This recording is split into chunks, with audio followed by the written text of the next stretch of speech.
Hi everyone, welcome back to my channel. In this hotly anticipated video, I'm going to be going through everything that I'm going to bring on the Pacific Crest Trail.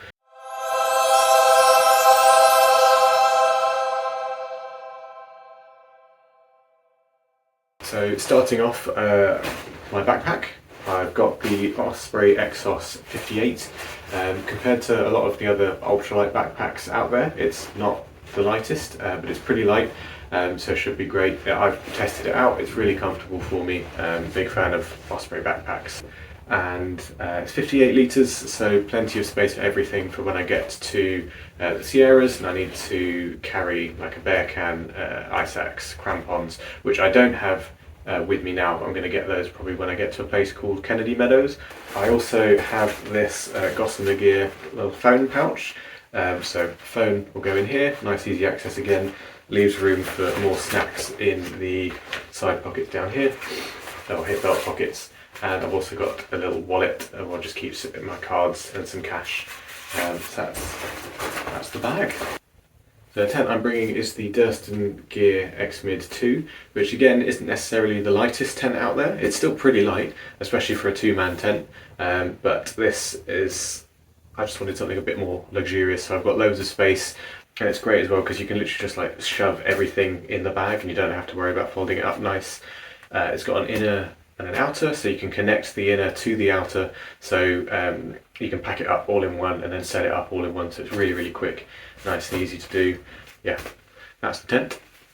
Another thing that I was peer pressured into getting from Halfway Anywhere is the Thermarest Neo Air NXT X-Lite, I think it's called. Basically it's a 4.5 R value, so really warm, ultralight, so I think it's only 400-500 grams. So yeah, weighs not much at all, but it's really thick, really padded, should keep me nice and warm. Yeah. In terms of sleeping bag, so I've actually got a quilt. This is the Enlightened Equipment Revelations, rated to 20 degrees Fahrenheit or -5 degrees Celsius. Really warm, really light, as with everything else. Obviously everything's going to be at least some degree of ultralight. But yeah, it's great as well because I sleep on my front, on my side, so this is great just so I'm not all cramped in a sleeping bag. It opens up, but I still got the option of kind of closing it up. It's got clasps on it, so if I am really cold and I need a bit more kind of shelter, I can do that. It's got kind of the best of all worlds. So just in case all of that isn't warm enough, I've also got a Sea to Summit liner. That apparently increases the efficiency or warmth by 12% of whatever else I've got. So again, I've tested this out on very cold nights and it's helped keep me warm. So it's a little bit extra weight, but if it helps me stay comfortable on those cold nights, again, big fan. Last thing for my sleep system is I've got a large ultralight Sea to Summit pillow, just for that extra little bit of comfort. Sometimes it's a bit difficult to sleep on just a straight flat mat, so this is plenty comfortable. I've used it a few times, and yeah. So moving on to the things that I'm going to be wearing. First of all, I've got this sun hoodie from Mountain Hardware. I wanted a shirt that kind of could do a bit of everything, so this is light, so I'm not going to overheat in it. I've got protection from the sun with the hood. It just kind of does a bit of everything. For shorts, I've just got these Rab, I'm not sure what they're called, but Rab shorts, really light, really comfortable, do the job. Yeah, they're shorts. I've also got some Bridgedale socks, which these are just socks that I've had for a little while, but they're really comfortable. And in terms of shoes, I've got the Hoka Speedgoat 6s. Went through a few different brands, trying them out. In the end, I went to a shoe shop and went through a few more, and these are the ones that were the most comfortable. Really light, lots of padding, so should get lots of support. They're a wide fit as well, so for when my feet inevitably swell up from all the walking, I should be able to handle that quite nicely. And along with the shoes, I've also got these gaiters. So these are just Ultra gaiters. They just attach to the laces at the front, and there's a little Velcro bit at the back where that just straps onto the back. It just helps keep any bits of dirt and debris out of the shoes as I'm walking along.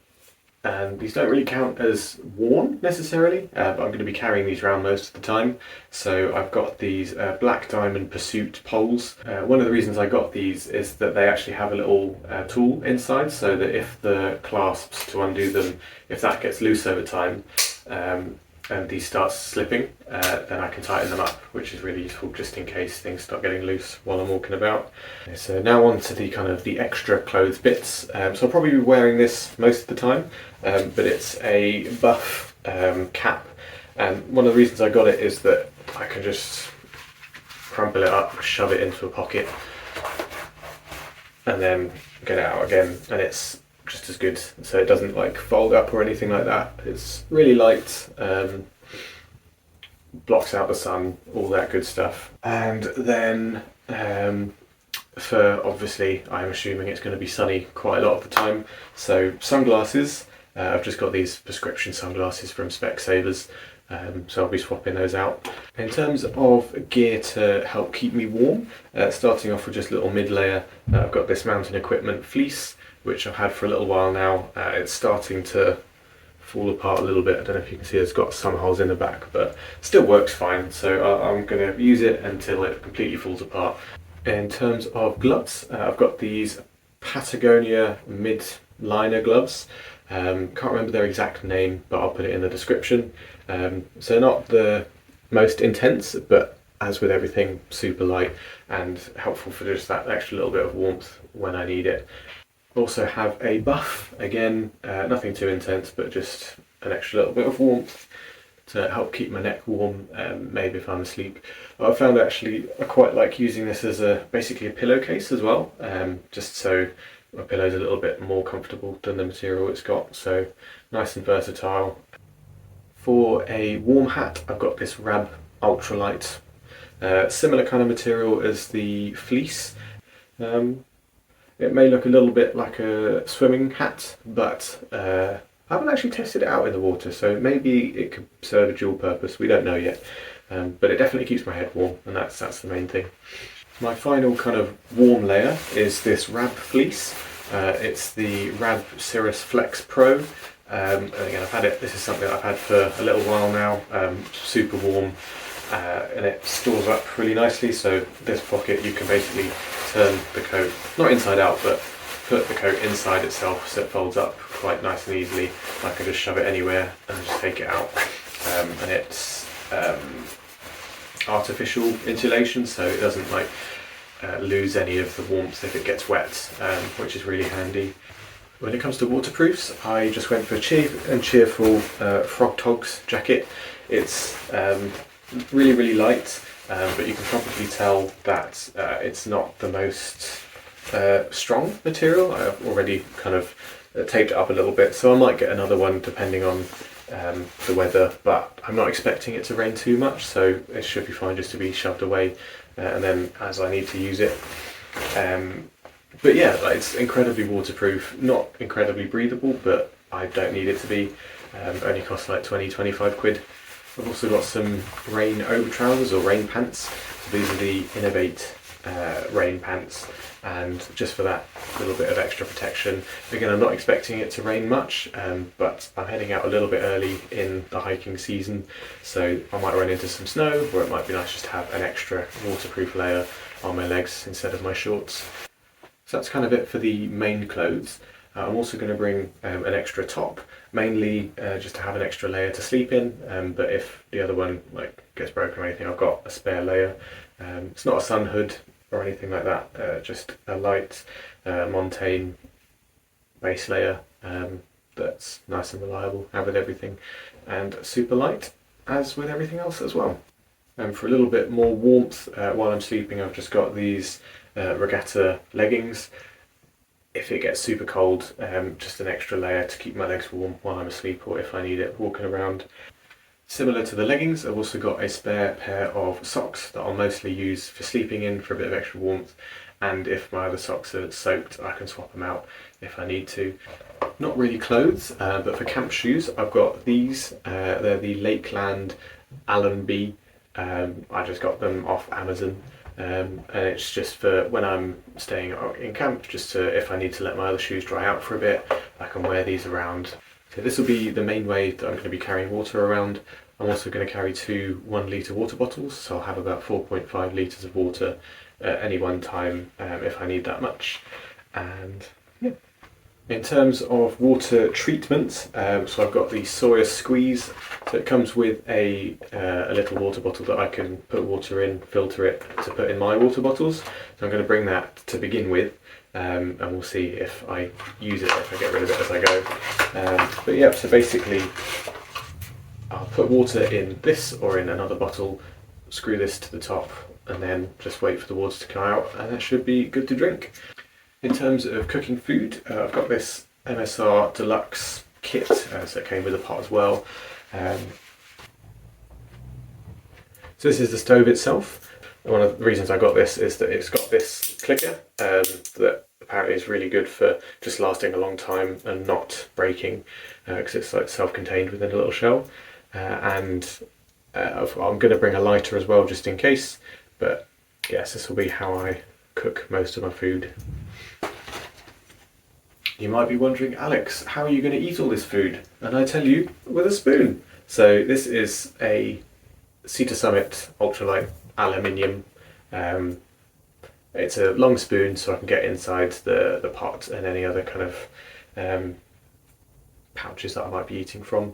But yeah, it should serve me well, nice and durable. It's a spoon. Moving on to technology, all of the little electrical things that I'm going to be bringing.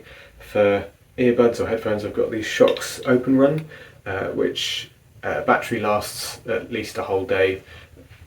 Really comfortable, you don't really notice them. I've worn them for like 5 hours at a time and forgot they were there.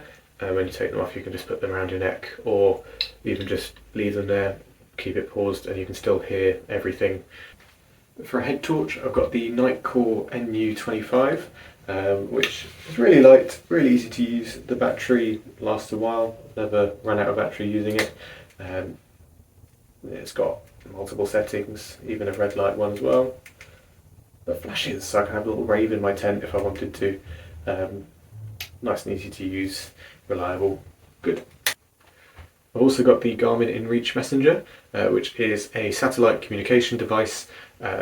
Basically on its own, it's a useless piece of rubber and metal, but there are various different subscriptions you can get with it that let you send texts, get things like weather updates, and let people track you online just to check that they know where you are.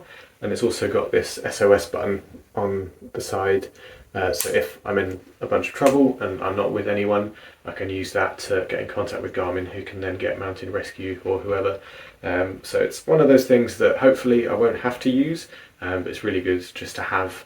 To charge all of these devices, I've got an Anker 20 milliamp hour battery pack. I guess it's a little bit heavy, but it should keep everything going for at least like 5 days at a time. So the next one does technically count as a technological device. So the phone I'm going to be using is the Pixel 9 Pro. So I'm going to be using it obviously as a phone to message people, all that stuff, and also as my camera to film the videos as I go through. So the next one might not be electronic, but I'm still going to count it as a piece of technology because, I don't know, a few thousand years ago this would have been considered incredibly high-tech. It's basically just a really tiny mini tool. So it's a Gerber dime, and it's got everything I need. I'm probably not going to use any of the things on it, but if I need like a pair of scissors or pliers or a nail file, you never know. And yeah, super small, really. I prefer to have one of these than just like a knife. Finally, for the technology, I've just got this really tiny USB plug for just to charge everything up. I got it off Amazon, very, very cheap, so I might get something else in case it's quite slow. But I have a similar one that I've used in Europe before, and it's worked fine. So just, yeah, really, really tiny, really light. We'll see how it works. Moving on to first aid and repair kit, as that's effectively what a first aid kit is. So I've combined the two, and I've got it all in my hands. So we have a bunch of Compeed blister plasters, Normally I'm quite lucky and I don't tend to get blisters, but it would be good just in case something happens. I've got those, and I've also got some tape, again, mostly for blisters or if I get any kind of rubbing or anything, just to tie that up. And this one, not for me. Hopefully I won't need to be stitching myself together with duct tape. I've just got this roll of Gorilla Tape that just in case, like you saw with my waterproof coat, if anything needs a quick repair whilst out there, I can use this just to keep things waterproof. To carry all of my food, at least until I need to get a bear canister, I'm going to be bringing just a dry bag. So I've got this mounted equipment, 20-litre dry bag that should be able to fit pretty much all my food in. So I'll just keep that in the tent with me and hope that no critters get in and start eating my food, but we'll cross that bridge when we come to it if it happens. So I'll also be carrying a toilet with me in my bag. And that looks like these. So basically, when I need to do my business, I've got a shovel. It is the Juice 2, very aptly named. So just dig a hole with that, do my business and cover it back up. And then I've also got this, which is a bidet, would you believe it? When it comes to toiletries and things like that, obviously I'm just going to be carrying around a little bit of sun cream. So at the moment I've got Mountain sun cream, which I'm quite a big fan of, but as I go through, I'll just resupply with whatever brand there is whilst I'm out in the US, so I'll be carrying that around with me. Tiny little soap for when I come to a hostel, or if there is a shower anywhere. Just got that ready. Don't expect to use it much, but just to have when the opportunity arises. Along with the sun cream, I'm going to have some SPF lip balm, just for that extra little bit of protection, especially for places when I'm in the Sierras, and the sun rays are reflecting up from the ground rather than just from the sky above. Just that extra little bit of sun protection to protect my lovely face from all of those harmful rays. Next up is this tiny little travel toothpaste. I'll also be bringing just a little foldable travel toothbrush as well, that takes up no space. It just goes in a tiny little bag with that. It's self-explanatory, it is toothpaste. And then I'll also be carrying around some antibac with me just to help protect against any germs, like making sure even if I can't wash my hands, I'm doing the best I can just to make sure I'm not eating anything that might make me ill whilst I'm going around. Just in case I've got some really gross water, or say my filter breaks or something like that, I'm going to be taking some water purification tablets, just also in case I really want the taste of some chlorinated water, in case I'm bored of all of the other food that I'm eating. You never know, it's good to have on hand should I need it. Also going to bring just a tiny little travel towel with me for, again, when I'm in a hostel or something like that, and it dries out super quickly. It's super light, weighs barely anything, folds up tiny, and it is fairly small on itself, but it will get you dry enough and dries off really quickly as well. So that last item is a little bit of a luxury one. It's just a cork massage ball, just so if like the soles of my feet or any other muscles are feeling a bit tight, I can work them out with this. So that is everything that I am going to be bringing on the Pacific Crest Trail. When I upload this video, it'll be about 2 weeks before I actually start, so the one after that will probably be the day before or the day of. So very exciting stuff. It's all happening, but it'll be fine. It's lots of fun, very exciting. I hope the video was useful and or interesting if there is anyone who's thinking of doing a similar trip themselves. A list of all of the gear that I'm going to bring is in the description, so if there's anything that I didn't name or you want to find out more about the stuff that I've got, feel free to just have a look in there. But otherwise, I will see you in the next video.